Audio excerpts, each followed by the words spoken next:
about 6:30 somewhere, but 5 minutes after that one here. Okay, the first thing we have is the basketball courts at Beechwood and Sawyer Street, which we had heard Can we just take a roll call vote for those who are present? That's right. I'm sorry. Thank you, Paul. Since you did, you start. Roll call vote, please. Paul Schubert. Susan? Susan Sardina, present. Michael? Tom Reardon, present. Tom Reardon, present. Michael? Can't hear Michael. Tom? Tom Callahan, present. We'll try Mike one more time. Mike? I think he's muted. You're still muted, yeah. Yeah. He's waving his hands. I think he's present. Okay, we'll call him present. These are two that we. Susie Susie. present. Okay, Eric. anyone? Eric, did you get Eric? I don't see Eric. He's there. I see myself. Oh, hey, Eric. Can you give your name and say your Eric present? Eisner, present. Okay. There he is. These are two that we heard way back, or most of. Both from recreation. We'll start with the Beechwood basketball court. They're looking for pretty much to upgrade the whole thing. $58,000. And does anyone have any questions about how much they're looking for or any of that? They're actually looking for 72.5, aren't they? Because they have. That's what I thought too. Yeah, well, construction costs are 58. And what, And then contingency. yeah, but boy, what a contingency. Yeah. 14,005. That's, we usually give more than they ask for, but that's quite a jump. So anybody want to discuss any aspect of that? Tom Reardon? Nope. Chris has his hand up though. Yeah, if I could just, before you jump in, Russ, so we've been reviewing this. Did you say Beechwood? Yes. Yes. Oh, okay. I'm gonna hold until you talk about Milliken. Okay. All right, then with that, back to Tom Reardon. No, I'm good. Okay, Eric? I'm fine. All Good, right. yes. Susie? One question that I had, I don't have the application in front of me. I'm trying to get it on the other computer. Was there a component for landscaping with the Sawyer Street court? Or are we just talking about Beechwood? We're doing Beechwood now. Okay, that's fine. Yeah. I mean, there was, in a sense, I guess there was an issue at Beechwood with landscaping where the trees were burrowing under the court and lifting it. But otherwise, no, I didn't see anything in there about landscaping. Okay, Susan. And Tom has his hand up too after I'm through, but this is kind of a question slash commentary, I guess you might say, on the fact that we have numerous requests coming from recreation, this one plus, a few others. And I just want to ask how much, do they have budget that they have to work with? I mean, hi, Ted, I see you sitting there. Do you have budget that you get from the town to do some of these things? Because I mean, this is a request for 100% of it coming from CPC, and just seems like that's a big bite. Well, we don't, not for, Beechwood's a new project. It's come about because of the trees that have damaged the court.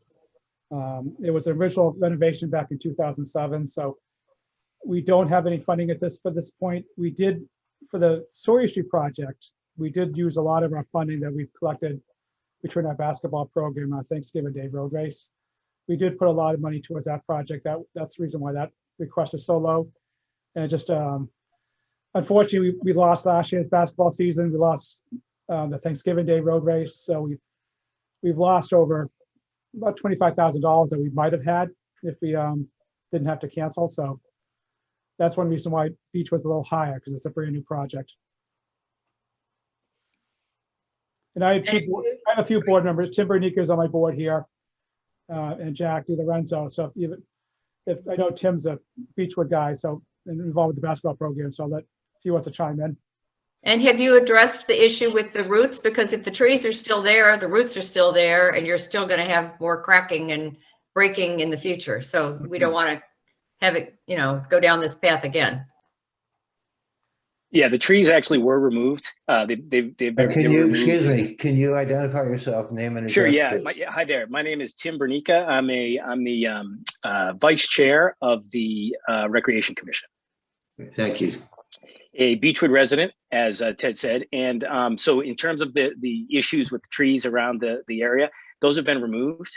The only other thing that we're doing that we propose to do at this with this project that might be considered landscaping is we're going to remove a couple of sections of fence that currently encircle the court to allow for team benches, which has been an issue on the Beechwood court since it's kind of it was never a basketball court to begin with, but they sort of wedged one in there when they reconfigured the baseball diamond back in 2007.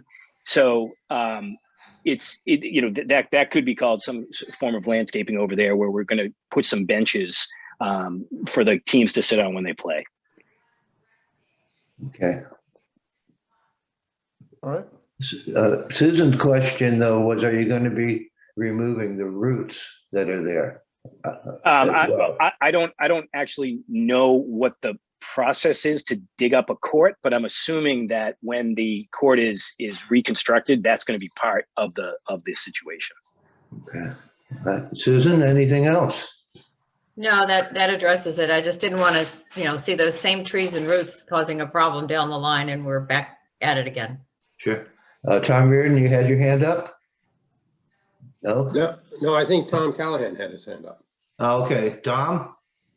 Well, my comment was following on Susan's original comment, and maybe it's Chris who should be answering this, but it seems and again, I'm new to the CPC again, but baseball projects last week, 2 weeks ago, and it just seems that I'm just questioning why all things recreational related are not accounted for either in their budget or in the regular town capital projects account.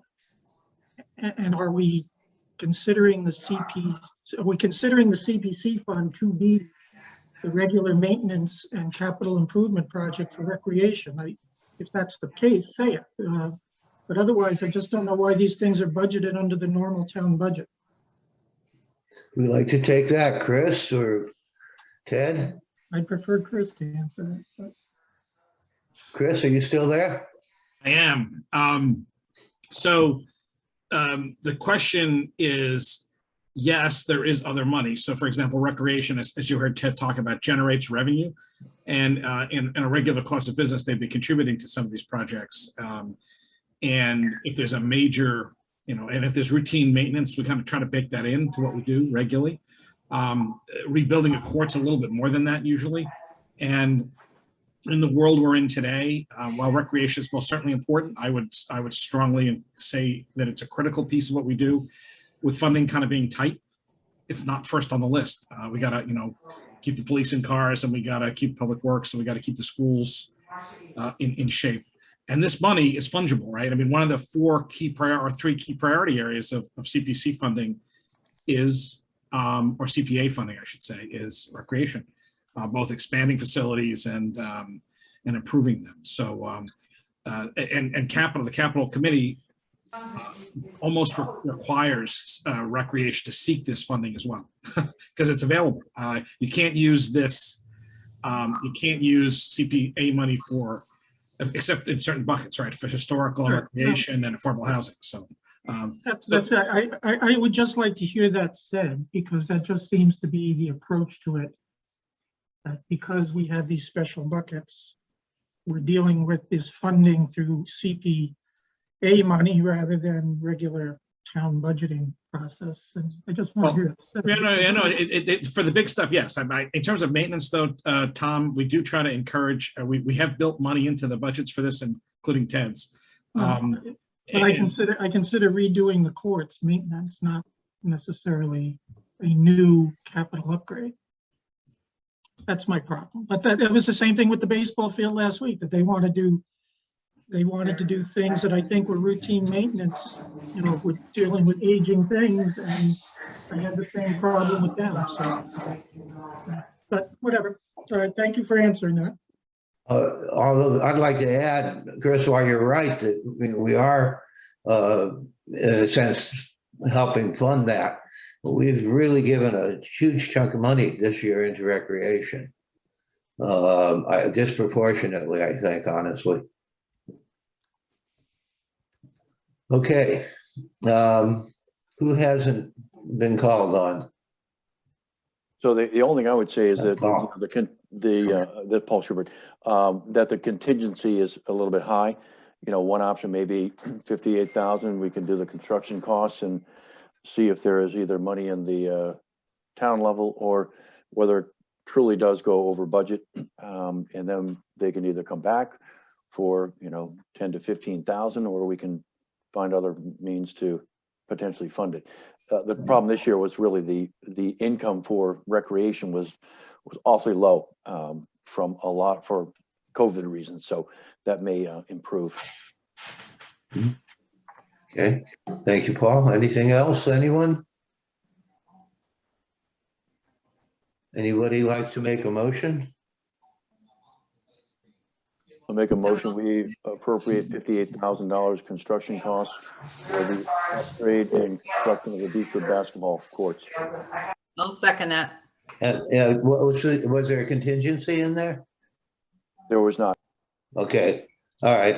We have a motion and a second. All in favor? This is a roll call vote.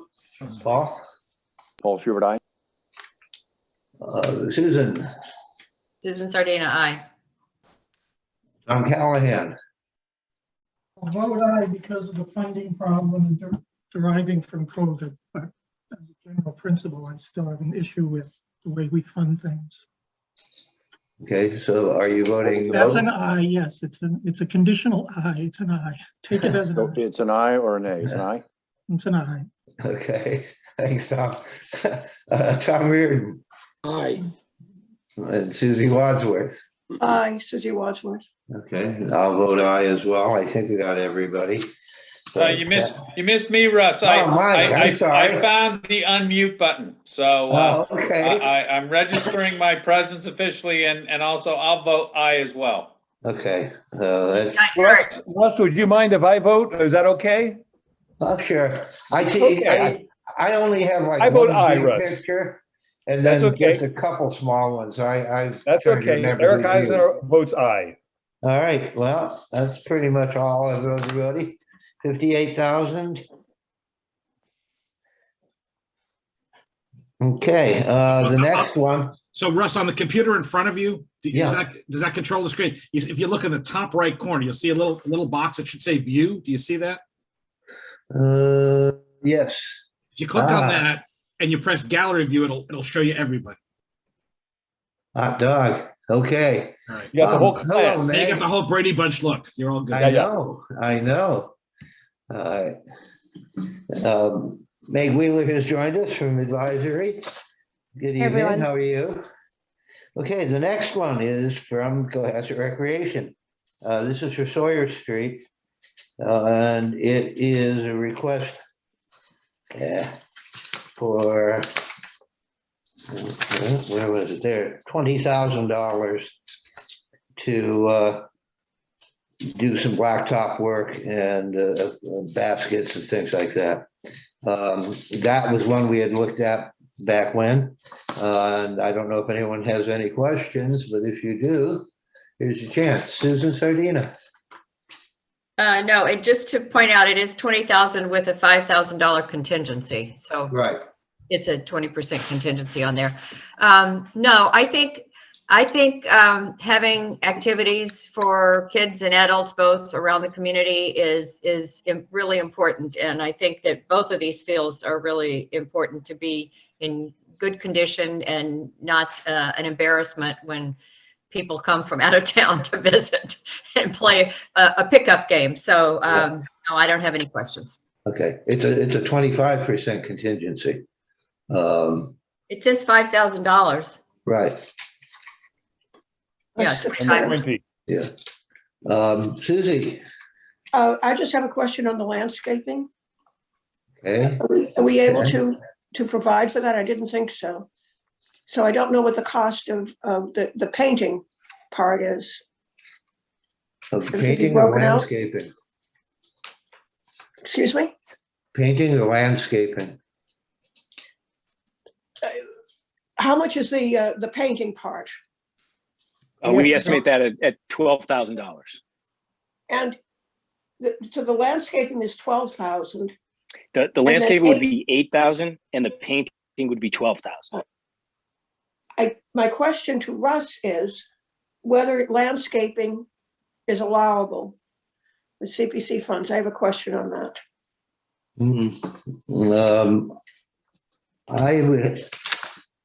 I don't believe it is, because we had that question come up when we did the sailing club. They came in for landscaping and we weren't able to do anything on it. Good question. Yeah, Good catch. And that was 12,000 for the painting. Is that correct? Correct. right, landscaping was 8. Okay. Tom Reardon. Tom? You're on mute.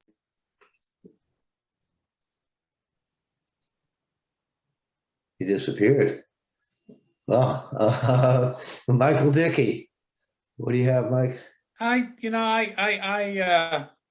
have any strong feelings one way or the other, so I'll probably be in favor of it. Okay, Eric? I'm in favor. Tom, any questions, comments, etc.? This is even more problematic as to me seeming to be routine maintenance. Okay, Painting, really? Painting is covered by the Community Preservation Act? if it's, I believe if it's making the property more usable, that it's allowed under circumstances. I could be wrong. We can put this to the side and do it at a later date. We still have time before our town meeting. Mr. Senior. So Ted could correct me if I'm wrong. These are brand new courts. They're not striped. This is the striping of the courts. It's not painting in the sense of, decoration. It's painting the courts and lining them so they can be used for basketball. I think that's correct, Ted. Am I right? Yep. Yeah. So it's really making them ready usable for basketball, because right now they're paved, but this is they ran out of money, so they have to finish the rest of the work. All right, that's a different story. I thought you were painting the poles and benches and things like that. Oh, no, the court. Eric, did you have a hand up? No, I No. was scratching my nose. Paul.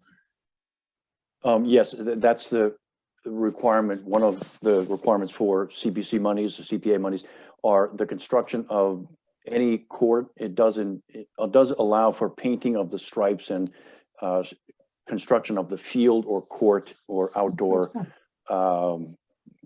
use. So that is part of the construction costs and allowable. Okay. Okay. Anybody like to make a motion? Is the motion going to include the landscape money or not? Motion can include, it shouldn't.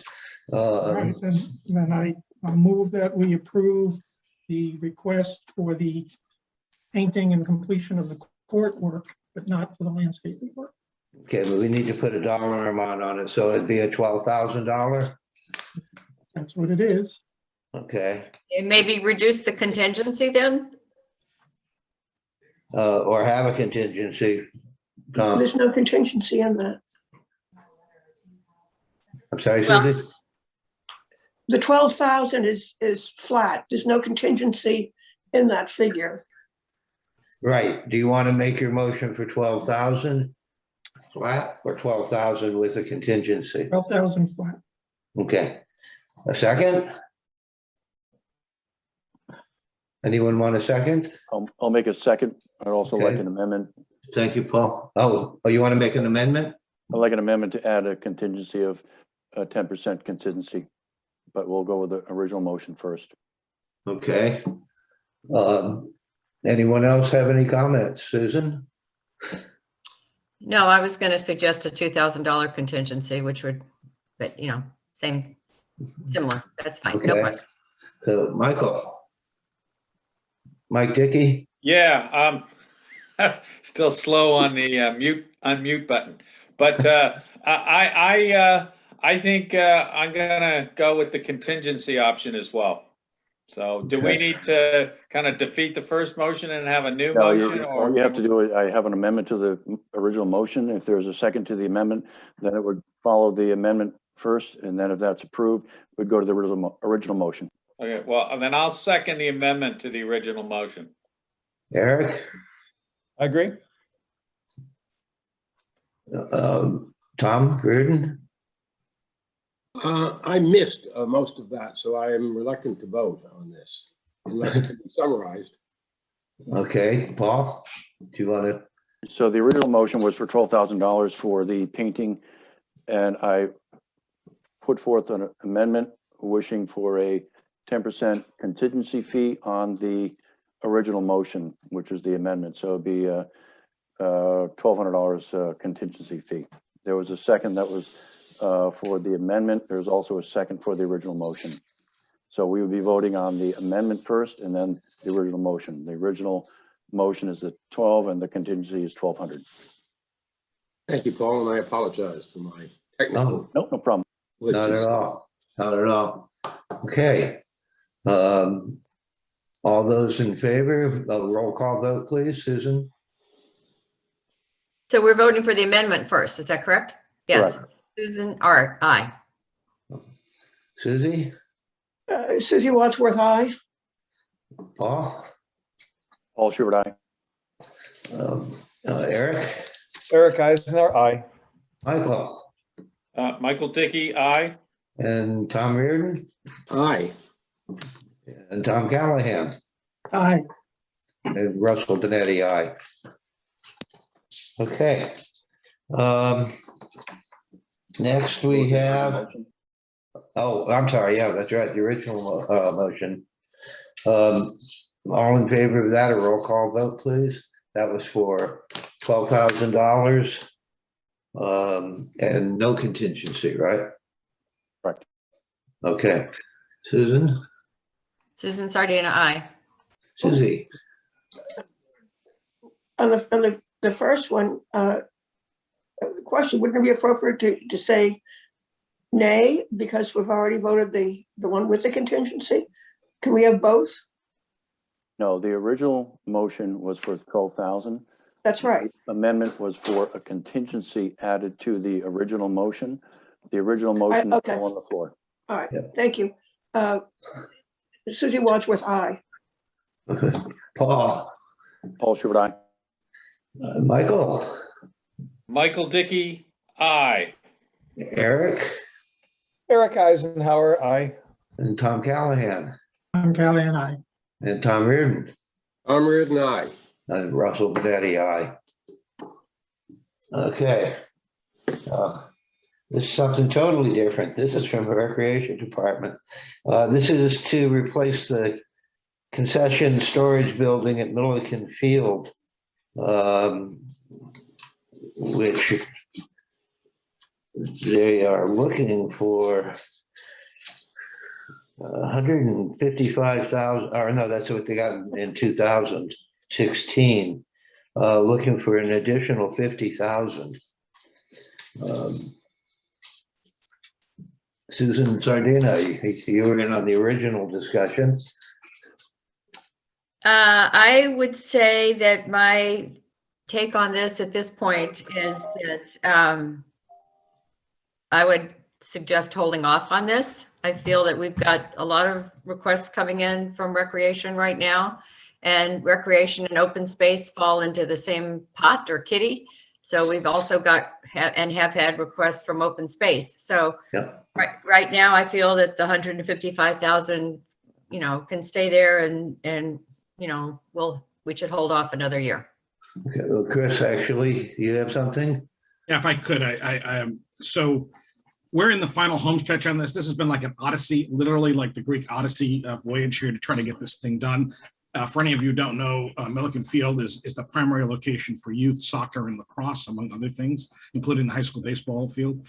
And for forever, it's been porta potties, and they're problematic, I'd say, at best. So there's been a conversation that we've been having now for a number of years about getting a building there that would have actual bathrooms, a little snack area for a little concession area, and then some storage. And this has gone through a couple of bids and crazy pricing. We finally have a bid that works, and we think we could fit it in with what we already have. The 50,000 though is that request as a contingency in case, you know, when you go to bid, and in the world we're in now, prices go up and down. Just in case. If we don't need any of it, it'll all come back this fall. So the ask was for 50 just because of the variations that sometimes happen, particularly with all the supply chains around the world getting really weird, apart from the Suez Canal plugging up. There's been a lot of weird price fluctuations. That said, the money that, by the way, the money that's in the pot now includes money from the soccer club, the baseball club, I think, Ted, and from lacrosse too, or? Right now, just soccer and rec. Soccer and rec. Soccer's committed to more. Jeremy DeBona's on the call. I'm not going to commit it to more money, but I've been talking to him, and they're willing to put some more money in. We really want to get this built this summer. And again, I don't think we're going to need 50, Susan, but it's just that was the amount that my DPW folks asked for, just in case, because this project's been dragging on for 5 years, and it's actually we really just want to get it done, and we actually finally have a path, and we just need that cushion. We just don't have any spare money around in case the bids come back a little bit higher than we thought. That's an enormous percentage, Russ, as a contingency. So, I mean, I would be comfortable with a 10 or 15% contingency, but not 50,000. Okay, well, how does the finished product on this one, Chris, compare to what they were talking about 5 years ago? It's a little different now because, you know, we're going to do a couple of individual bathrooms that are single use as opposed to a men's and a woman's room for a variety of reasons. So that's been redesigned. So it's actually shrunk a little bit because of bathroom fixtures. There's less bathroom fixtures. So the price has actually come down a bit, which is good because the scope of the project's come down a little bit. Look, 50,000 is a big ask. I fully appreciate that. To have some cushion would be really helpful, just in case. And again, if there's some kind of weird site conditions, we're going to do the work. Our folks are going to do the work for the sewer and the water connections. We're going to have the water and sewer departments work with us on that. That said, you never know. You know, Cohasset's a strange place. You never know. You put a shovel in the ground if something pops up at you. So we're hoping that won't happen here. And I fully understand the concern about 50. We'd appreciate just some level of comfort. And again, if we don't use it, it's all going to come back to you in the fall to be given to some other project next year. Paul Schubert? So one of the problems with this project from the beginning was the ADA compliance with the bathrooms. And if this does not get completed with ADA compliant bathrooms facilities, technically the field could, you could make a point that the field will be shut down for anyone participating aside from those who are not ADA available. So this could be a problem for the entire sports complex up there for any of the sports.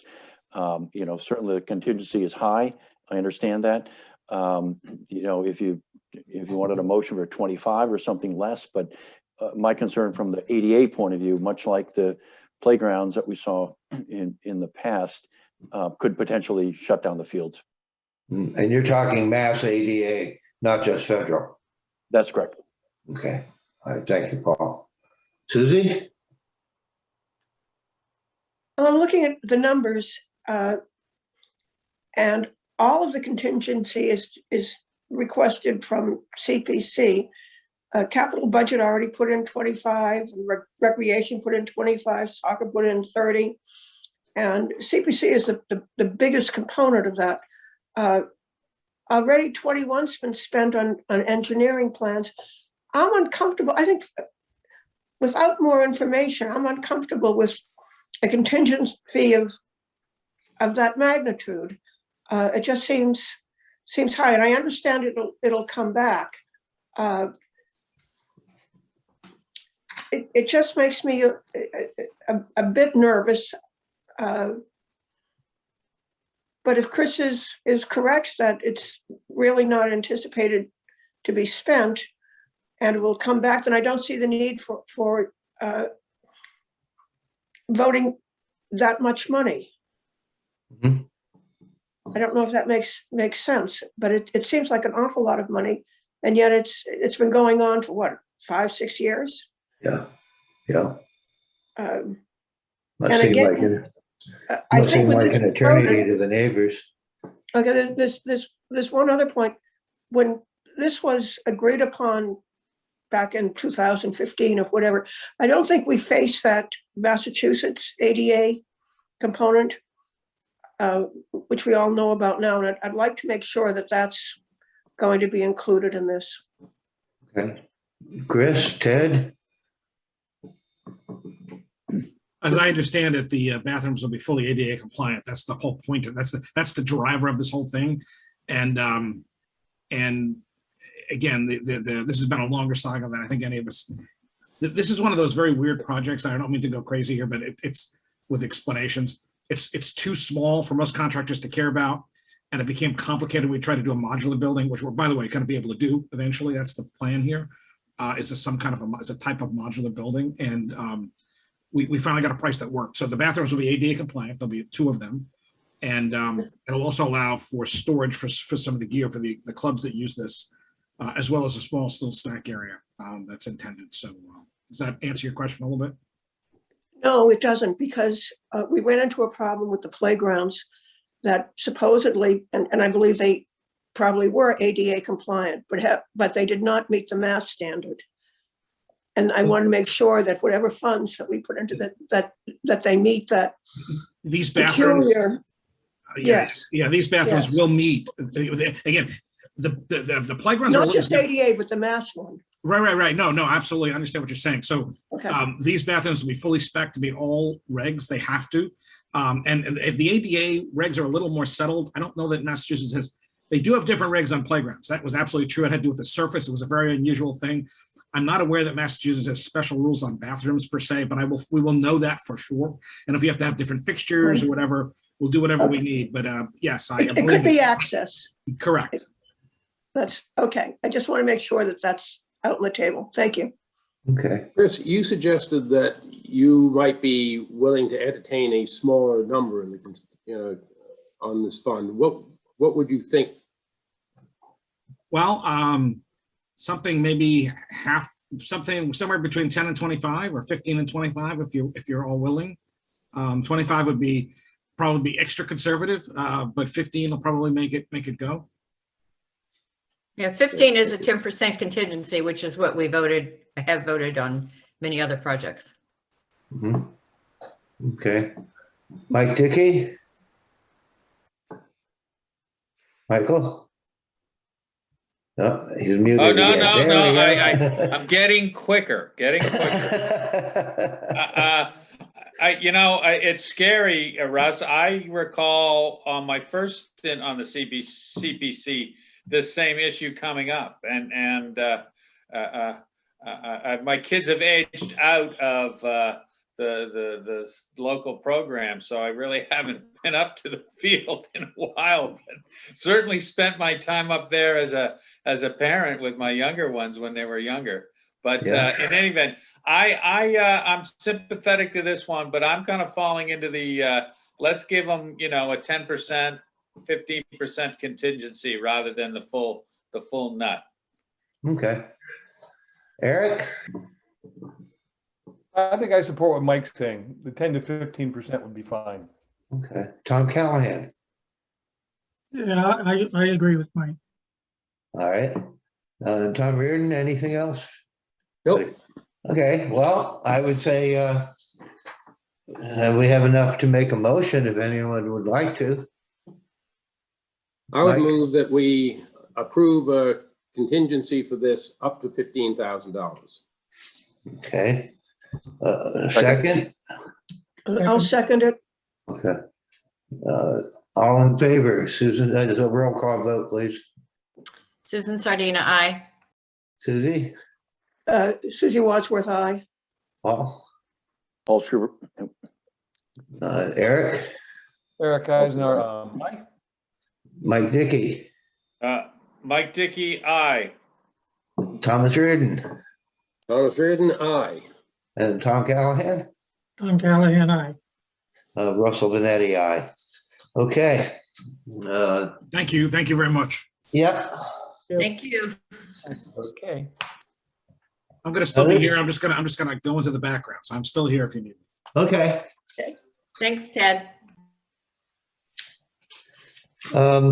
This one is kind of a request for money, but it's kind of not.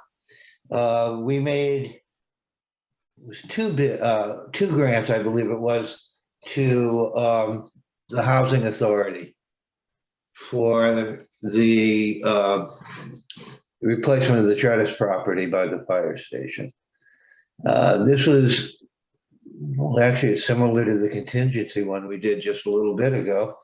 This was to take care of any potential shortcoming, which fortunately didn't come. And as a result, they don't need the money. The 200,000 is already is still set aside in our available funds.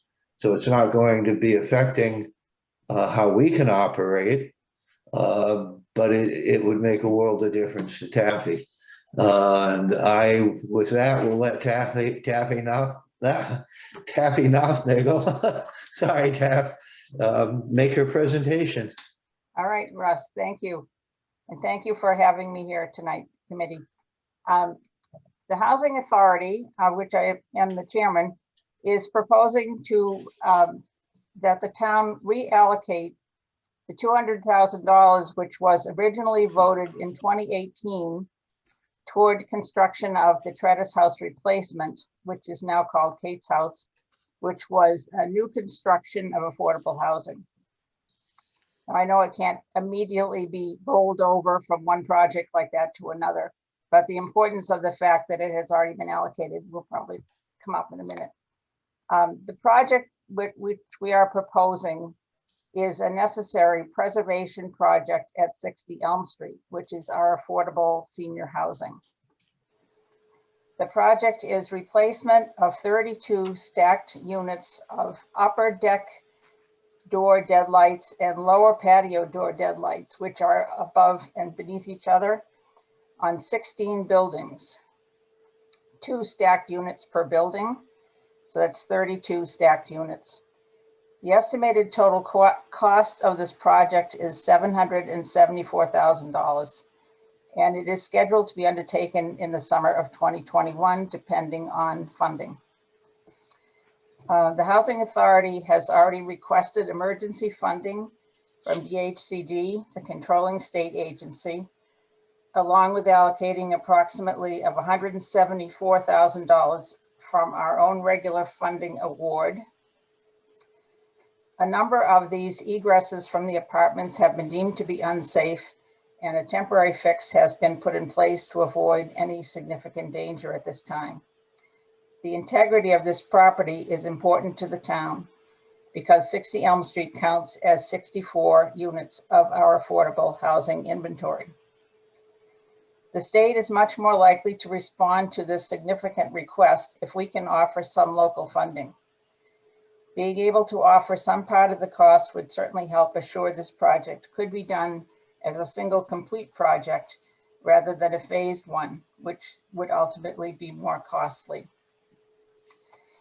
Russ has spoken with the people in Boston in the CPA, and I have also spoken or have information from the CPC and the DHCD guidelines. And the definition by CPA of preservation, which we are calling this project, involves work that protects the housing structure from future injury, harm, or destruction. And among the projects which they considered allowable are roof, siding, and window and door replacements to assure the water tightness of the housing, and work to preserve the structural integrity of the housing. At this point, the frames of the majority of these doorways are rotting out. Water is going into the apartments, causing a mold problem. And it is definitely something that we have to deal with immediately, and it is an emergency situation. Historically, in 2005, the CPC funded a project for replacement of the roofs and building envelopes at this same 60 Elm Street project for $400,000 to be matched by the state. In fact, the state eventually paid $800,000 to complete that extensive work. And we certainly appreciated the Cohasset CPC's involvement in that, and would appreciate your consideration of this project. One of the issues that is often talked about is the importance of affordable housing versus preservation of affordable housing that we already have, or new affordable housing, which is the focus of the affordable housing portion of the CPA Act, that's for sure. But it also does provide for helping primarily housing authorities keep the buildings that they already have in the housing stock. It's affordable. We have 76 units of affordable housing at 60 Elm Street. And until Avalon was built, that was the only affordable housing in town. Right now, it is really the only really affordable housing in town. The people who live there have subsidies to their rent. It gives preference to veterans and Cohasset residents, and it's something that we don't want to lose. But we potentially could lose it because those buildings were built in the 1970s. It's a lovely development, but it's 16 buildings, which probably wasn't wise for them to do when they designed it. But it takes a lot of money to keep it livable, habitable. And our budget at the Housing Authority is not great. The money that we're allocating to this, that we say we can put in $175,000, would much better have been done to replace kitchens, but we won't be doing that because this project has to be done. All right, thank you, Kathy. Anybody have any questions they'd like to pose? Eric? Nothing. No? Okay, Michael Dickey. Oh, rushing back to his seat. Yeah, I'm trying to turn on a light as it's getting dark. I don't have any questions. Okay, Tom Reardon? Nope. Tom Callahan? No questions. Okay. Paul Schubert? So then the money has already been allocated to the Tredis House. Would this be a reappropriation, or would how would this work? Would it go back on the fund that we would use it for unusual, extraordinary repairs necessary for preservation of the building? Yeah, we'll take the original for the Tredis House back and turn around and cut a check into the an account for that. Okay, so as long as it's clean, it's not going one-to-one, it's going back into the coffers. We reinstitute a separate disbursement. Right. Okay. Right. Okay. Susie? Reading Stewart's letter, it certainly qualifies under the protection of the building. Yeah, yeah. Well, he said, you know, you need to decide whether you want to create affordable housing or help maintain existing. And I think we're in a position to do both financially and as a duty, if you would, to the town. We don't want to fall behind on our 40B numbers and get really whacked for a big fine or another large development. So everybody set on it? One quick question. Paul? What's the likelihood the state would potentially reimburse some of these monies? I think it's very likely that they, if we say that we have $200,000 allocated from CPC Cohasset, that they will come up with the 400. I don't think they'll come up with more than that. But, And you know, is there a grant already sent to the state? we've applied as an emergency grant, yes, but we haven't heard anything from them. Okay, great, thank you. Okay. Susan? Yes, I was just going to acknowledge for our 25 participants that I am a member of the Housing Authority Board of Commissioners, have been for 15 years, very proudly so, and I wholeheartedly endorse this. I feel like I expressed to Taffy, I feel like I have 2 children and they both have strong needs. One is for affordable housing, new affordable housing, and one for maintaining what we have here. And in this case, my vote comes down strongly in favor of supporting this. It's essential for these structures to be preserved, and it does fall precisely into the CDA, DCD, DHCD guidelines. So I encourage. Well, and this year we're getting to do both. We gave money to the Housing Trust and Exactly. keeping So some both of money. my children are very happy. Okay, well, somebody would like to make a motion. Susan?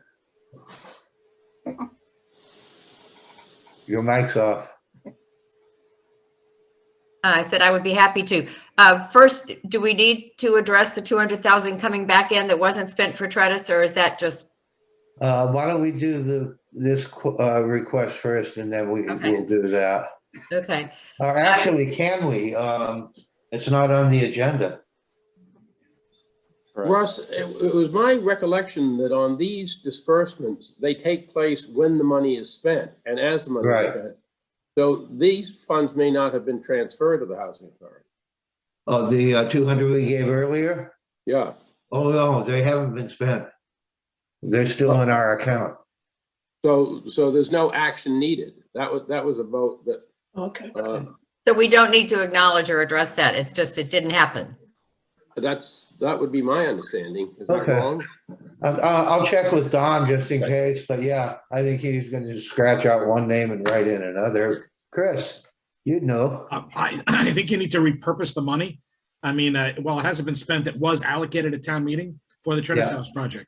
So you can just, you're allowed to repurpose it. So the vote would be to repurpose the money previously allocated for Tretis House for this project, the Housing Authority instead. I think something like that would probably work. And it still goes to town meeting. Yeah, it still has to go to town meeting because they have to approve the repurposing. But you're really asking to repurpose money that was already allocated to a different project. Okay. All right. But did Susie bring up, or someone bring up, that it was not on the agenda? If we were to vote to take the money back. Oh, okay. Yeah. All right. Then. But if we can just repurpose it, there's no need to do that. Then I would move that we repurpose the $200,000 that had previously been allocated to the Cohasset Housing Authority for use on the Tretis House to use towards the preservation of the existing buildings. Okay. Housing Authority. Is there a second? Second. All right. All in favor? Susan Sardina. Susan Sardina, aye. Susie Wadsworth. Susie Wadsworth, aye. Paul. Paul Schubert, aye. Tom Callahan. Tom Callahan, aye. Tom Reardon. Tom Reardon, aye. Eric.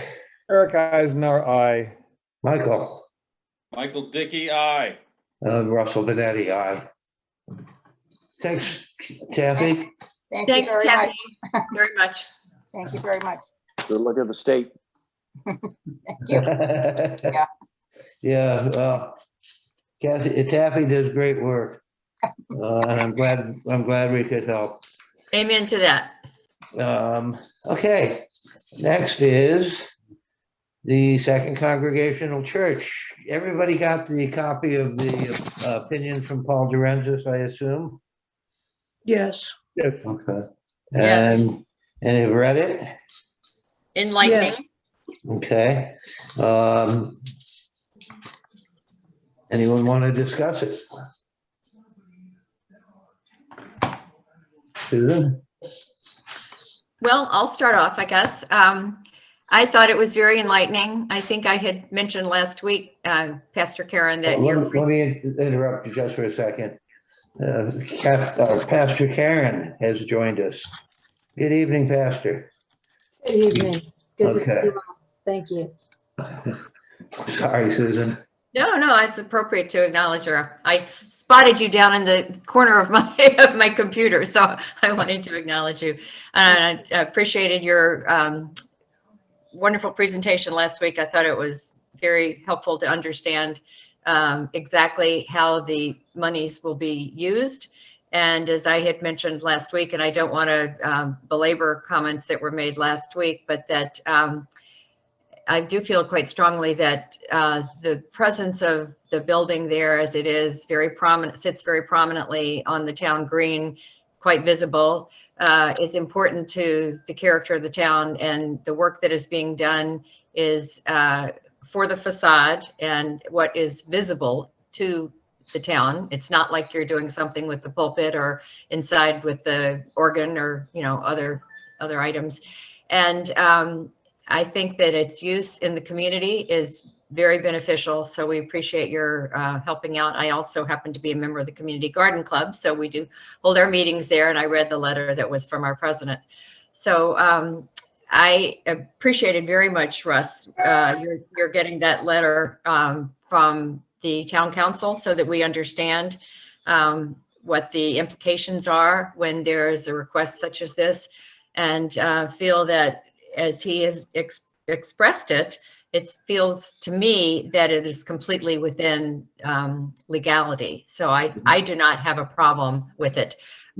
Whereas I know that understanding of the sentiment of wanting to separate church and state in this particular case, I do not feel that there's a conflict. So that would be my opinion. Actually, I'm going to let Karen, I think she has some things that you wanted to add to last week's discussion. And if you want to take a couple minutes here, we'll be glad to hear it. Well, thank you. And thank you, Susan, for your words. My sense is that I PowerPointed you all to the extent of anyone's reasonable patience last week, and I'm grateful for that. It really was important, I think, for us to all kind of be in a common space with respect to the request that we're bringing. And please understand that this request is brought not only with a great deal of respect, but also an understanding of the hesitance that comes from wanting to make sure that the town is standing in the right place with respect to legality, as well as respect to the specifics of an ask like this. In light of questions that were raised last week, I and we have received information based on research into the status of Second Congregational Church as a building, as a Massachusetts registry historic site, but also for its eligibility as a national historic site based on paperwork that's been filed in the past. And I believe I know I've provided it to the committee through Russ, and I'm happy to speak to any of that. I'm also deeply grateful for the expressions of support we've received from community partners, including the Garden Club and Safe Harbor and Metco, and I'm not even going to do justice to all of them, ASP and the diversity committee for the town. We really do believe that this is not only a meaningful request, but also a supportable request. So tonight, I would mostly like to hear questions and see if we can't engage in some dialogue about what you as a committee need to know in order to feel that this is an appropriate project to support. Thank you, Karen. Just as an aside, what Karen said about the support from all the different clubs in town, I've been on CPC about 11 years, and I think I probably got as many letters on this one proposal as I have in total over the years that I've been on the board. But so there is quite an outpouring of support. I didn't want to inundate you guys with zillions of emails, so I sent a handful out with the package. But, you know, they do have the local support. Susie Wadsworth. I was one of the ones that expressed reservations last week. And what I wanted was some guidance, which I believe we received from town council. There were 3 components that had to be considered. All of them, in my view, have been satisfactorily resolved. I just want to address the historic aspect of the building itself. It's part of the Cohasset Common Historic District, which is a state designation, and by virtue of that, it's part of the National Register for Historic Places. Being on the National Register doesn't mean a whole heck of a lot.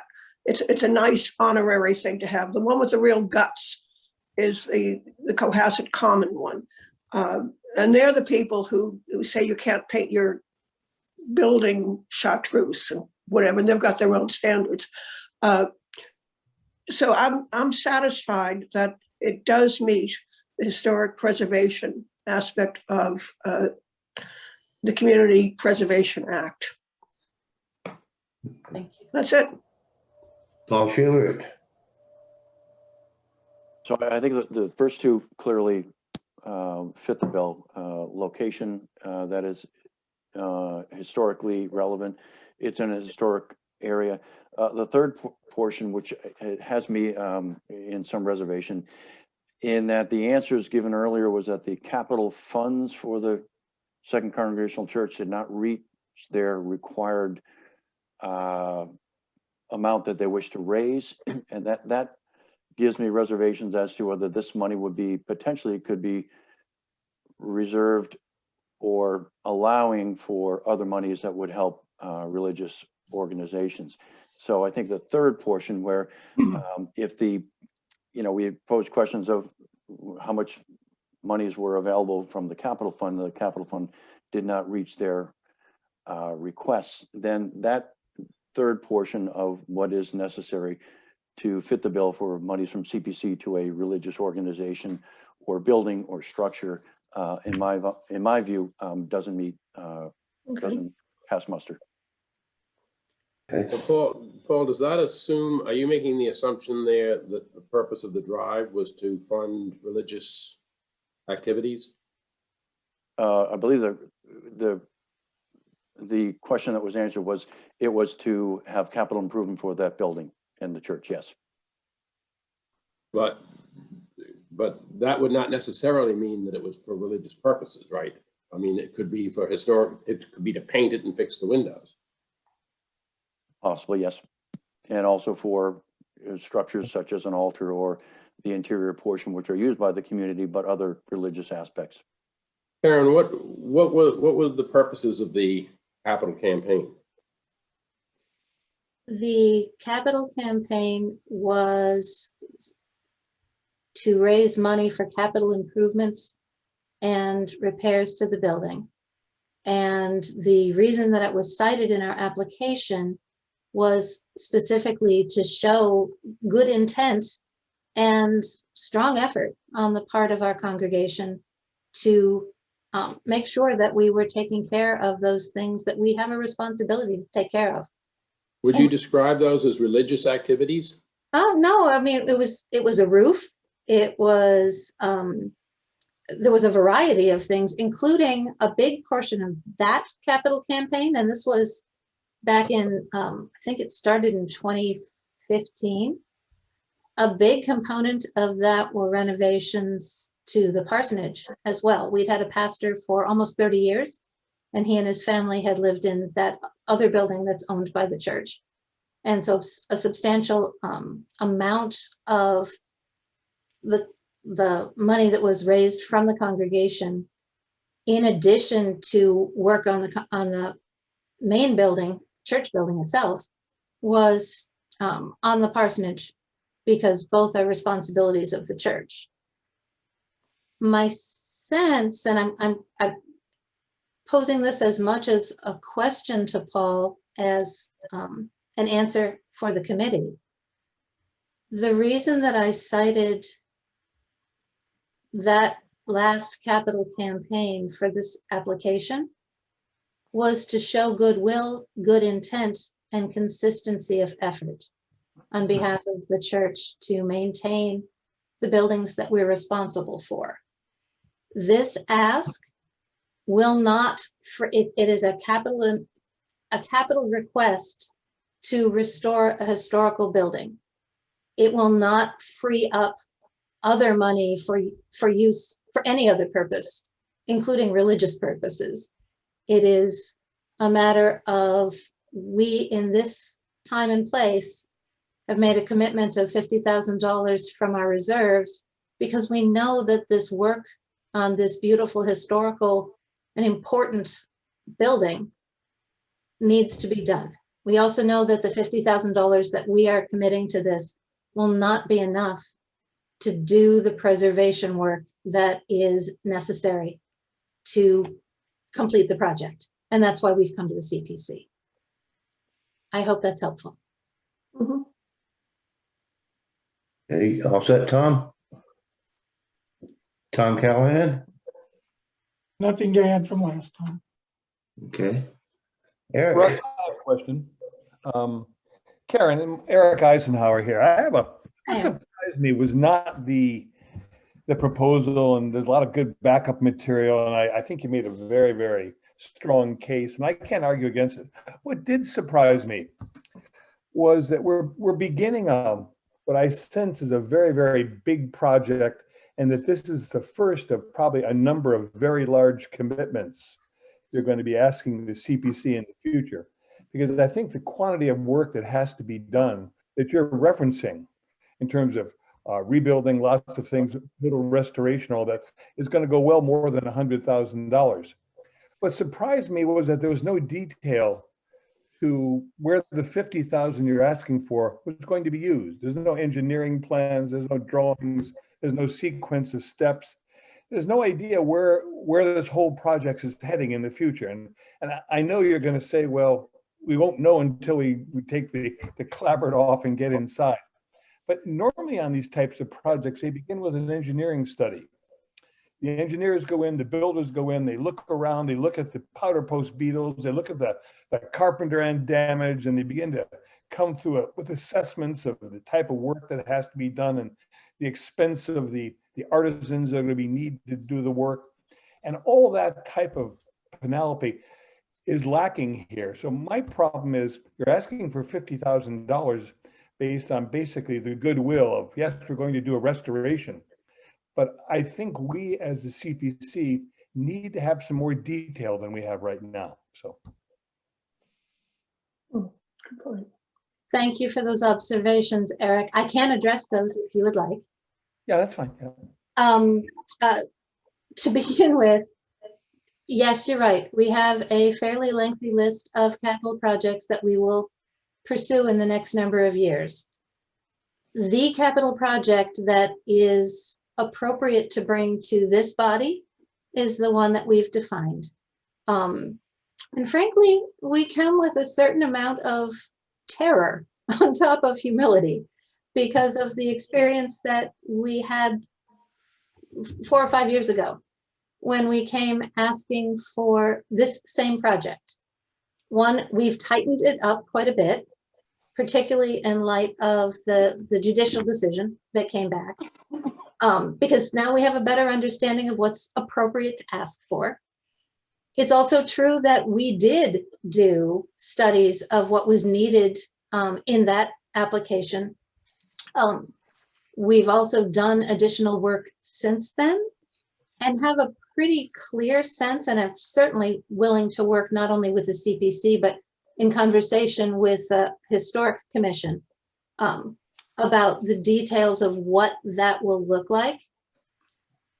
There's a point at which when you have that kind of assessment, you know what is needed, and you've asked professional colleagues to please weigh in on what it's going to cost and what it's going to take. You can only go back so many times and say, yeah, we know you've done this already. Will you do it again?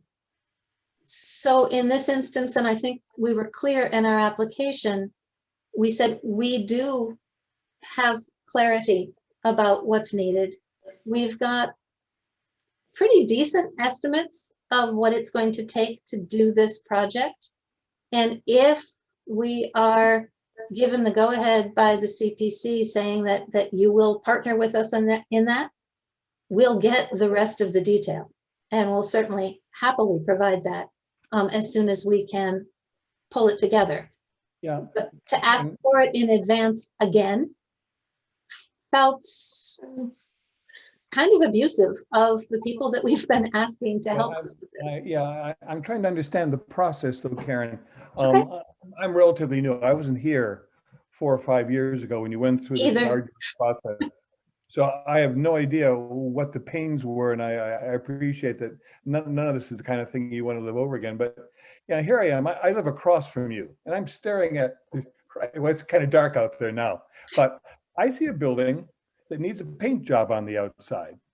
And you tell me, and I'm sure you're right, it needs a lot more than a paint job, because inside the clapboard is a heck of a lot of work that has to be done. I would like to know, as someone's got to sign off on this 50,000, and I'm sorry if it requires you going back to the artisans you went to before, I'd just like to have a one-page description of the kind of work and the labor and what's going to be going on there for the $50,000 we're going to spend. Because, you know, I think it's going to be well more than that. And that, if that's the case, fine. But if we're getting involved in a bigger project, then we should do it with our eyes open, okay? I'm not saying we wouldn't approve it, but I think from a planning viewpoint and a project management viewpoint, we on this committee need a bit more detail than just, you know, a project which is going to, in quotes, do the reconstruction of the tower or whatever it may be. And I don't see that detail here. And it surprises me because I know you have it. Well, and I appreciate that, Eric. A couple of things in what you just said that I would like to address. And it also sounds like there is some additional partnering that we should plan to do in order to get the information that the CPC needs.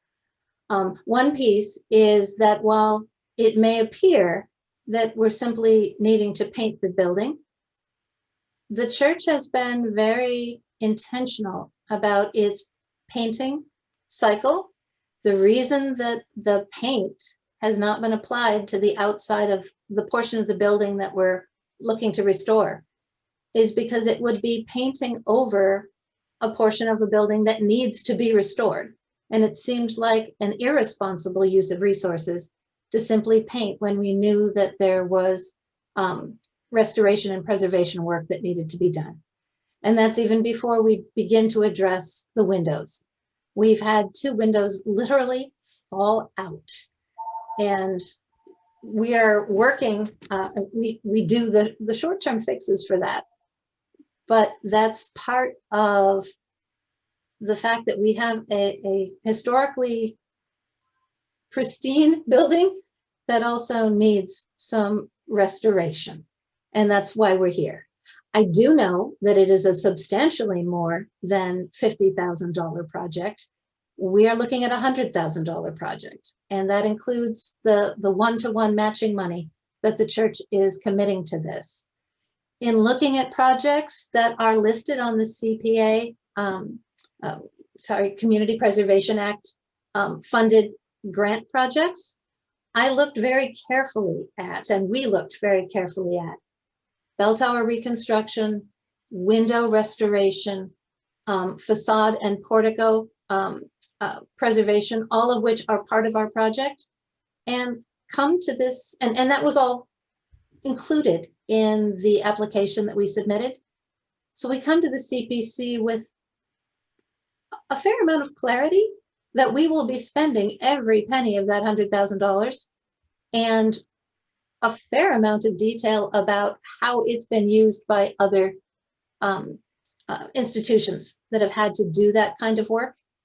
The only piece that is not yet available, and we will certainly get that promptly if we're told that it makes sense to do it, is the specific breakdown of what that would look like. We have had folks look at it, including recently, but we haven't had the packaging of what's acceptable to the CPC. So once we know that, we can act promptly, and certainly will. Eric, anything else? I don't want to belabor the point. I'm used to, on the other commissions I've served on, having a narrative summary in the beginning, Karen, which describes technically, this is what we're trying to do. You talk about porticos and windows. Yeah, I'd like to hear about how many windows there are. What type of porticos, what kind of work? We just don't have much of the detail here to enrich and embellish the requests for the money. And I think at the CPC, I personally would like to have, a few paragraphs on what you're trying to achieve technically. That's all. And I don't want to belabor the point. I know you put a lot of work in. I don't doubt that. All right. It's a good proposal. But I think we at the CPC need some detail to back up what you're going to be doing with our 50,000. And I'll leave it up to everyone else to indicate whether they agree or not. Eric, and we would All right. certainly provide that. I cannot provide it tonight, but we would certainly provide that. Michael? I think Eric raises a good point, and certainly if it goes forward, that would seem to me to be something that this committee should push on. I'll just say I think this is a really tough call, but I certainly recognize all of the good work the organization does, but I kind of fall more on the separation of church and state than otherwise. So I'm despite the opinion that came down from town council, which I read and thought about a bit, I'm a little leery, and so I think I will probably be against it, not because it's not a good work, but because I think I have to keep church and state separate, at least in my own mind. So those are kind of my thoughts. Tom Reardon? If there were a motion to approve and it passed, can it be conditioned? I'm trying to think about how to achieve Eric's concerns, which strike me as having merit, without missing town meeting. And so I'm wondering what kind of strategy, how long it would take Karen to produce the kind of information that Eric's talking about? Karen? I was making sure that was a question for me to answer. That was a question. Thank you, Tom. I believe we could turn that around fairly quickly to be able to go back to contractors that are licensed and knowledgeable about historic preservation to turn around and get that kind of information for the CPC. Should be something that we can do. The caveat that I have for that is that it's really important that we make a commitment to the right contractor. And I think one of the hesitancies that we've had, given that we do have enough information, I think, to feel confident about this application, is that the people that we ask to provide this kind of information for us, we want to make sure are also the right people to move forward on this project with. And we haven't had an opportunity to identify who that is yet. That doesn't mean that we can't turn around pretty quickly and say, hey, we need bids. And we've already made some overtures to contractors who do that kind of work. To get a very that's a hedge on timing because I don't know. But to get an insight, a bid from a contractor or two should not commit you to that particular contractor. I mean, what I think Eric's looking for is an order of magnitude of how is this good? What is the work to be done? Sure. And what does it cost? That's Okay. How That's it's going right, to be used. Yes, and we can absolutely do that. We had at least one contractor come in and do an overview that included things beyond the scope of this project, but it also didn't deal with some of the details of the scope of the project that we do need addressed. So we can turn around and go back and ask for that. And certainly that's perfectly within appropriate bounds to share with this. Karen, let me just say, I'm not asking for detailed quotes. Okay. I think in each of our churches, we have a number of technical people, former engineers, former builders who work on our property committee, and I'm sure you have them at your church, who could sit down and put together a 2 or 3 paragraph summary of all the things you're trying to achieve and deal with the details and the scope of the problem and a rough idea of the difficulty and the timing. And I'd be happy with that, all right? Because that would describe the kind of work you want to achieve, the timing, with a lot of uncertainty built in, because you're not going to be very certain. And I think that's the kind of thing I'm looking at right now. Eric, if that's what you're looking for, I can actually speak to that tonight. Looking at the kinds of quotes that I've researched and that we have talked about, looking at the bell tower, that's probably a $20,000 to $30,000 component of what we're doing. The window the Palladian window in particular is easily another $15,000 in that. The other windows that are part of the front would probably add another 10 to that. The front portico facade component, easily another $20,000. And then there's a contingency that goes into that. With those numbers, before we start, and then there's the siding itself, we've had an opinion that says there's 2 schools of thought. What do you pull off? What do you try to leave in place? Because the wood is made in a particular way. And the more that we can retain the original structure, the more both historically appropriate it is, but also the more structurally sound it is. Those components, it's the pillars, it's the windows, it's the portico facade itself, it's the siding, and it's the louvers and the bell tower, that eats that $100,000 very quickly. And all of those numbers are supported by other projects that have been done by other churches and funded by CPA monies in the last 4 years. And we can certainly get that kind of detail substantiated for you and for this committee, I hope on a fairly timely basis. But we Tom, do have that clarity. I think, Tom Reardon, I think part of your question also mentioned having it ready for Springtown meeting. Right.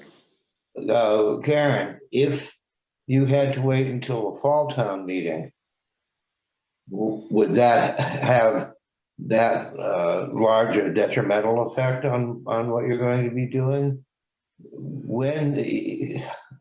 If you had to wait another, whatever, 5-6 months for a final approval, or we could do an approval before that and it would just have to go to town meeting to get voted. Is that something that you can work around with, or do you think you could be ready for this town meeting? Because we can continue this to whatever date is good for the committee.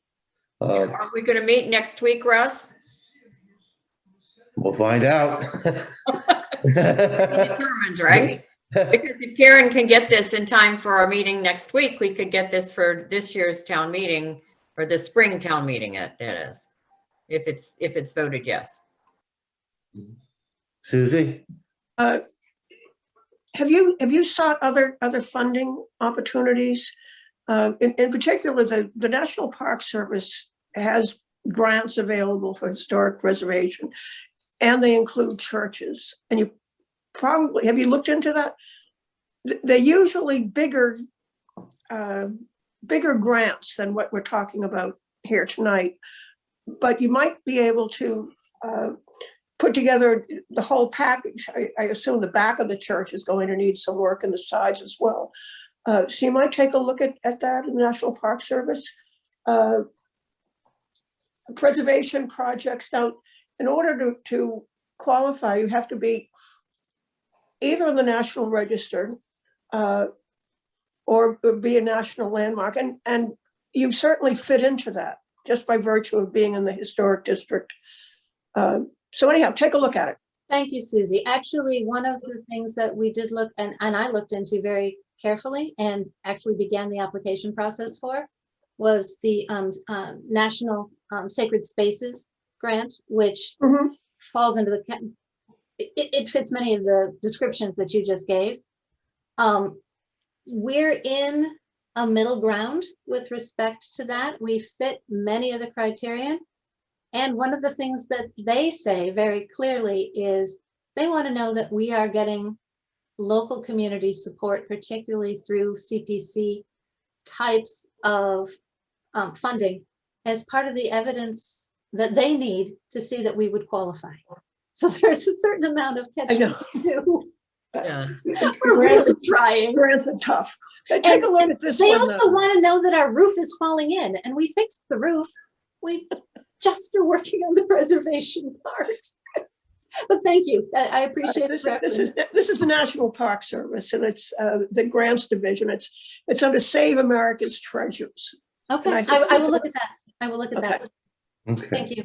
All right. So Russ, what you were is, asking a question. You were asking a question about timing. yeah, My sense is that both for the immediacy of this need and also for the efficacy of this process, if we can turn around what the committee is asking for so that we can be part of this spring's warrant, okay, it would be better for all involved. okay, We as a church are committing $50,000 to doing work that we know cannot be put off. And we're not going to be able to do that twice. Mhm. And the longer we wait, the more strained both the resources and the needs of the building would be. okay, So I would happily take the details of what the committee is seeking and try to turn them around so that we could be on the warrant. okay. Which leads me to a question for Paul Schubert. What dates are we looking at for a warrant article? We would probably need it by, I would think, within 2 weeks. We could have it by Monday. We could potentially do it on Monday. So we meet next Tuesday. So potentially, if the vote is in the affirmative next Monday here Yeah, on CPC, then it could go to the board of the select board on Tuesday. okay. How does the board feel about that? And well, and Karen, do you think you can get something together in that time? The part of me that is truly wanting to honor the separation of church and state doesn't want to bring up that this is Holy Week. I'll do my best. Okay. Russ, I have a Tom? question. I don't know if this is doable, but I'm wondering whether it would be possible to do a straw vote to see whether the votes are there before we ask the church to go back and get data and fill out. Because if we don't have the votes, why waste their time? Exactly. Okay. I think that makes sense too. Appreciate it. Susie? You have any problem doing that? No, I don't have any Paul? problem doing that. Paul, do you think that's proper for us to do? Entirely up to you. If you think people are in the affirmative, we could do a motion, or we could do a straw vote and say it's going to be the same with a motion or a straw vote. Okay, well. Well, the difference on the straw vote is, unless you say we would approve it conditional on the supplying more information, then of course you have the variable, what's in the information that we're asking to be submitted. So it just seemed to me, if we had a rough sense that the votes are either there or they're not there, and then we That can, makes sense. yeah. So keep it as a straw vote, not an actual vote. Okay. Do we need a motion to do a straw vote? No. Or no? You can just No? poll Just the, ask people's opinions, I guess. Okay, well, here we go. Susan Sardina, I would vote aye. Susie Wadsworth, I would vote aye. Paul? again, I have to go back to that third hurdle, and that third hurdle, which we just heard that the capital improvement did go towards a parsonage, which monies that are fungible could potentially be for a religious use. And I would have to not support the motion, should there be one, to send the money. Okay. But this money is not being used for that. Again, I honestly, I'm not certain I could confirm that to be the case, seeing that on 2 separate occasions with discussion of the capital campaign did involve restoration of a parsonage. So I, in good conscience, can't say that separation of church and state is not a reasonable defense, but also that the monies would not go towards religious support, which again, I'm sure I'll get criticism. Susie? I hear what you're saying, Paul. What made me lean the other way was the word substantial, and I didn't think it was substantial. I guess $50,000 is in one, I don't know whether that's substantial or not.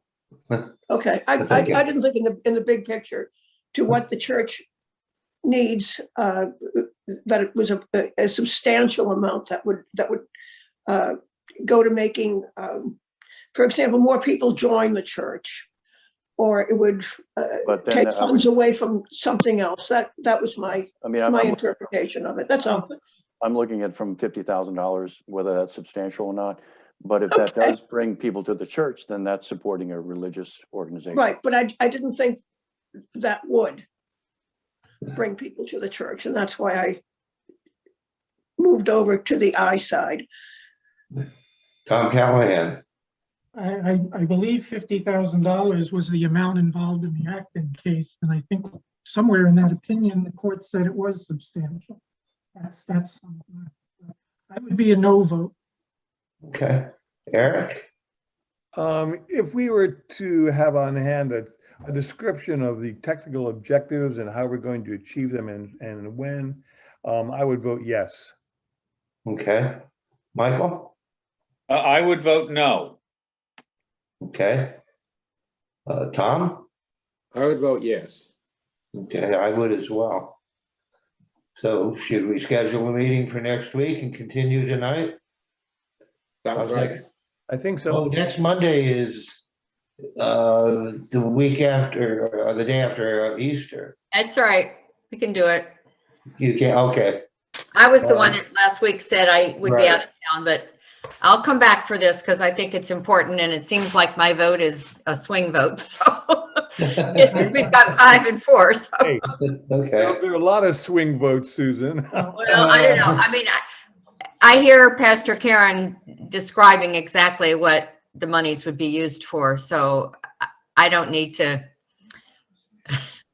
use an Easter quote, put my fingers in the hands. I trust that it's you know, that's how the monies would be used, and that it would not be used for other purposes, but you know, nice to see it. Tom Callahan. I'm not going to be available next Monday, and I don't think that what Eric is looking for is that hard to get. And might I suggest we vote tonight on the contingency that additional information be provided, and if it's not provided by the time of town meeting, you know, we can gather at the town meeting floor and vote and change a vote if necessary, if we're not satisfied that we don't have sufficient information. But I don't see why we need to postpone the vote another night. But don't do it just because I'm not going to be here next week. Everybody knows how I'd vote. So. Tom, other commissions operate that way. They vote assuming that something's going to be submitted shortly, then it would be satisfactory. So I Okay, why don't we do that? Yeah. What Tom says. Okay. Tom Reardon? You can. I'm Yeah, fine you with can. that. I'm fine with that. I just didn't want to push people into at any rate, I'm fine with it. Okay. So is there a Anyone want to motion? make, I'm sorry, Paul? Is there a motion? I was wondering that myself. Does anyone want to make a motion? The motion would be to support this on the contingency that the additional information Mr. Eisenhower has requested is submitted at some point before town meeting. And if either not submitted or not satisfactory, the committee reserves its right to revote this on the floor before town meeting votes. Tom, is there a date it has to be received by? I said town meeting. Again, I don't think this is rocket science, No, I and, don't think so either. and it, Could we say you a know, week from now? How does that square with the selectmen?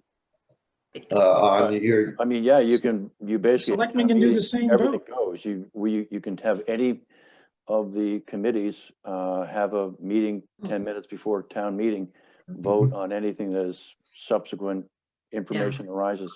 We've done Okay. that before. but that's not gonna goof us up on getting on the warrant. No, you could no, potentially. you just say the recommendation is, Yeah, okay. So the recommendations recommendation reserved to is town later. All right, so we have a motion. I would second it. I think the way Tom presented it is perfect. So I Okay. would- still gonna vote against. All in favor, a roll call vote, please. Susan, Susan Sardina, aye. Susie, Susie Wadsworth, aye. Paul, Paul Schubert, nay. Tom, Tom Callahan, nay. I'm sorry. Tom Callahan, nay. Okay. Eric, Eric Eisenhower, yes. Michael, Michael Dickey, nay. okay. Tom Reardon, Yay. and I will vote yay as well. So that gives us what, 3, 4, 5, 5-3. 5-3. 5-3. So it carries. Good. Yeah, you got some work. You got some work in your future there, Karen. Sounds like I do, but it's work that we will happily undertake. Thank you very much. I think the town thanks you as well. Thank you, Susan. Okay, so we don't need to Thank you. schedule a meeting for next week. We just wait until we get the information from you and we'll call a meeting as quickly as we can after that. I will Okay. be as All right. forthcoming as we can be. Thank you so much. Okay, thanks. Do we have any public comments? Anybody waiting in line? I don't think so. Chris? Russ, can I say one thing? Sure. Want to ask another? No, it relates to this. In the last few days, 4 or 5 people have asked me in town what the CPC was doing with this whole question of church and state. And a few of them were just assumed we were not going to support this. And I think somehow there's a public relations issue here that we may want to have an article explaining what the logic was behind this, because there are a lot of people that are not very knowledgeable what took place up in Acton with the courts. And they just assume this project's not going to go ahead. And in order to sort of, cut this whole thing off at the pass, I think possibly an article written by you in the Mariner explaining the logic of what's taking place would be worthwhile to explain to the town so they understand. I strongly disagree. Sorry?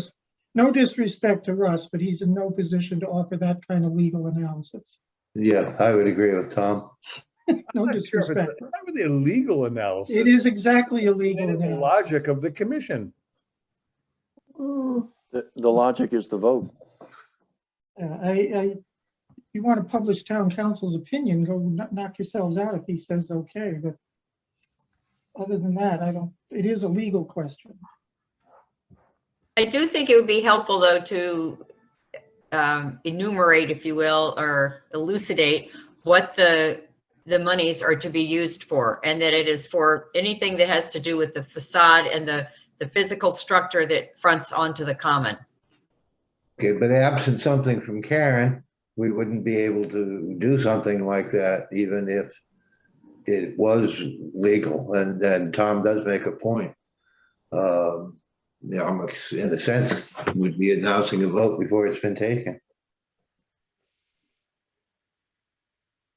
So, yeah, that's where I sit on. Before I put anything in the paper, I'd check it with town council, and I need more detail from Karen. Well, if we have Quinn or Kelly or someone sitting in as a participant listening to this meeting, hopefully he or whoever the reporter is will be able to make clear what the monies are used for. And I think that would be helpful. So it doesn't have to be a letter from you, Russ. Wait No. a minute. it will go to town meeting, and both sides will have an opportunity to vote yay or nay on it. I don't see any point in trying to influence Good point. the vote. And that's what it would be if, and we wouldn't have it. Why? I'm sure there'll be people who will say we shouldn't have voted on a lot of other issues that came before us. Little League. So, given my stellar track record at running for public office, I might not be the guy you want to push it anyway. right. Okay. No, Good point. let the chips fall where they may. Yep, okay. All right, member comment, Susan Sardina. Nope. Nope. Susie, Nope. Dr. Schubert. Have anything else? This is really just from the pandemic point of view. We're seeing that the third wave is now starting to hit the hospital in Massachusetts. I just strongly recommend Easter. I know is coming upon us. Please make it as small as possible, as limited. Only those who are vaccinated or you're certain they're not going to be at high risk to be in the attendance. Make it a virtual Christmas. I mean, first of all, Easter, because this third wave is going to hit. I don't want to see it. I saw the first two. And if we can protect, the most vulnerable is ideal. We're getting vaccinations out. They're not out fast enough. There are not enough of them, but we are, on the third wave, and I want to see it very small because it's been an exhausting year. That's it. Oh, yeah. I get my second shot next week on the 6th. I get mine first on Thursday. You're having your first on Thursday. Mine first is on Thursday, and my younger daughter, since she's in the hospitality business, got her first one yesterday. Good. Eric, you've had yours. You guys have had. I've had mine. I visited sunny Holbrook. Never been there before. Oh, see? Broaden your horizons. We've had ours, and we drive to Buffalo. We're going to see Michael's 98-year-old mother, whom we haven't since Thanksgiving of 2019, and she's had her shots. So, when Michael, you and Paula all set? No, not me. I still, I don't really, I guess I don't qualify. I may soon, but not right away. Paula, though, has an 80-year-old aunt that is kind of housebound. So she's going to be taking her aunt, and she's get jabbed as a helper of the elder. So I'll get her first shot this week, I think Wednesday. But I can hardly wait to get jabbed. You 35-year-old Michael, don't get it very quick. Yeah, I only wish I was 35. How about you, Meg? I'll be the last person in the state to get it, but that's okay. I'm glad everyone else is getting it. So we're all in this together. Paul, I have a question. I'm sorry. Are you saying the first of the new strains, or is this the strain we're familiar with? No, this is basically community spread. This is because people are okay. Meeting not being careful. Over.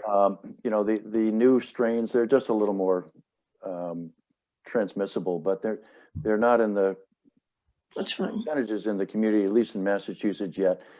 Give it after Easter, then it might be. And okay. Forward to that. What I find surprising is the Cape, and how that has just gone into almost a total red zone in the last couple of weeks, and that's pretty frightening. I mean, that's where people will gather. I mean, they'll go down there for a weekend, and they'll gather together, and they'll spread it to anyone who's not vaccinated. So, to get enough vaccinations out there. I mean, Provincetown's got 50 or 60% vaccinated. That's still not enough. Harwich is 50%. That's still not enough. Chatham is like 48%. That's still not enough. So you're going to see, all those other, 45, 50%. They're going to get it. Chris, just two quick things, Russ. You have a member of the audience, Douglas Thompson, has raised his hand. Okay. You want me to turn his? All right. He can now speak. Hi, Douglas. Hi, thank you. I wrote a probably overly long letter in support of this Second Congregational Church's application So I'll be very brief now. I just want to say I appreciate the thoughtfulness of everyone on the committee, both those who are in support of this and those who have doubts about it. And it sounds like you've come to a reasonable place to get a little bit more information before you make a final decision. So I thank you for your deliberation and for your service. Well, thank you for your letter. I did distribute it to everyone. We appreciate any input we can get. Thanks, Doug. Okay, anyone else have any comments? You have a second person in the audience, Oh. Connie Afshar. Connie, hello. Hey. Connie? I think she's being bashful or muted. She took her hand out, but she's muted now. So Okay. maybe she didn't mean to take her hand up. I don't know. So the last, this is actually for you, particularly Russ. The joint meeting with the advisory committee on CPC and capital is next Tuesday, a week from tomorrow, April 6th. So just to go over the recommendations as they stand. So that's the next meeting it'll be a week from tomorrow, April 6th. Okay. Okay, great. Looking forward to it. All right, if there is nothing else that anyone needs to comment on, or no more people in the public, can I get adjourn? What? Yes, a motion to adjourn. Who'd like to make that one? Tom. So moved. Yeah, okay. Russ? Roll call vote. Yes. sorry. Russ, wait a second. Whatever happened about the track? The what? The track. We did that a couple weeks ago. It's all 100% voted for? Did we already do that? Yeah. Oh, I thought we were still, okay, sorry Yeah, about that. we made him a counter offer. Okay. I recall. I couldn't remember where it 350, stood. something like I'm sorry about that. Okay. No problem. All right, roll call vote to adjourn. Susan? Aye. Okay, Susie? Aye. But I know your vote, Paul. You look tired, man. Mike Dickey? Aye. Eric? Certainly. Okay, Tom Callahan? Aye. And Tom Reardon? Aye. Okay, that's it. That passes unanimously. Thank you, everybody. Thank you, everybody. Went Thank a you, little Russ. longer, but Good night, everyone. we got a lot done. Thanks a lot. Thanks. Good night. Have a good week. Stay well. You too. Yeah.